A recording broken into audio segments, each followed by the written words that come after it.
আসসালামু আলাইকুম। আমি ডাক্তার মোহাম্মদ ওহিউদ্দিন সুমন, নবজাতক শিশু ও কিশোর রোগ বিশেষজ্ঞ। কৃমি সংক্রমণ আমাদের দেশের একটি কমন সমস্যা। কৃমি এক ধরনের পরজীবী, আমাদের শরীরে বসবাস করে, আমাদের পুষ্টিতে ভাগ বসে এবং আমাদের স্বাস্থ্য ঝুঁকিতে ফেলে।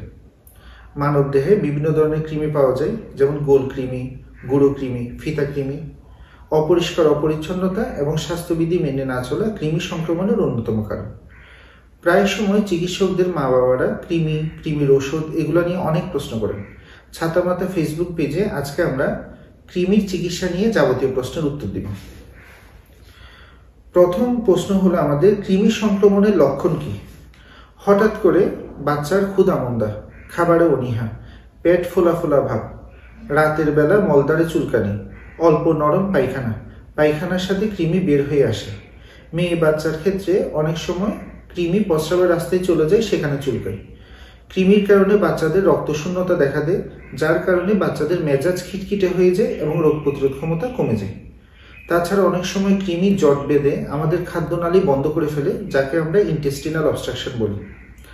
আমাদের অনেকের ধারণা, বাচ্চা যদি চিনি চকলেট বেশি খায়, রাতের বেলা দাঁতে দাঁত কাটে, অনেক বেশি থুতু ফেলে, তাহলে বাচ্চার কৃমি সংক্রমণ হয়েছে। এই ধারণাটা ভুল। আমাদের দ্বিতীয় প্রশ্ন, কৃমির ওষুধ কত বছর বয়স থেকে বাচ্চাকে খাওয়াবো?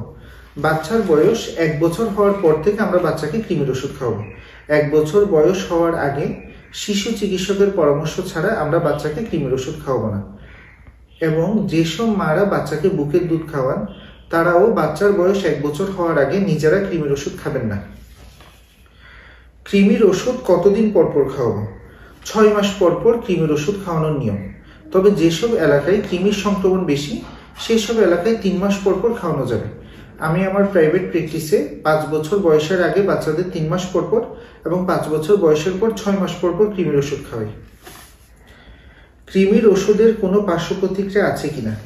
সব বাচ্চার হয় না, তবে কারো কারো ক্ষেত্রে কৃমির ওষুধের খাওয়ার পরে কিছু সমস্যা দেখা দিতে পারে, যেমন হালকা পেট ব্যথা, অল্প বমি, অল্প নরম পায়খানা। এগুলোতে আতঙ্কিত হওয়ার কিছু নেই, এগুলো সব নিজে নিজেই ভালো হয়ে যাবে।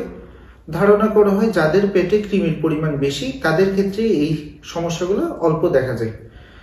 তো কারো কারো ক্ষেত্রে দেখা যায় যে কৃমির ওষুধ খাওয়ার পর জ্বর আসে। এটাতেও আতঙ্কিত হওয়ার কিছু নেই, সেই ক্ষেত্রে আমরা জ্বরের কমানোর জন্য প্যারাসিটামলটা খাওয়াতে বলি। কৃমির ওষুধ খাওয়ার আগে খাওয়াবো নাকি খাওয়ার পরে? কৃমির ওষুধ আমরা খাওয়ার পরে খাওয়াবো। কৃমির ওষুধ পরিবারের সবাইকে একসাথে খেতে হবে কিনা? হ্যাঁ, এটাই উচিত। বাচ্চাকে কৃমির সংক্রমণ থেকে রক্ষা করতে হলে পরিবারের সবাইকে একসাথে কৃমির ওষুধ খেতে হবে।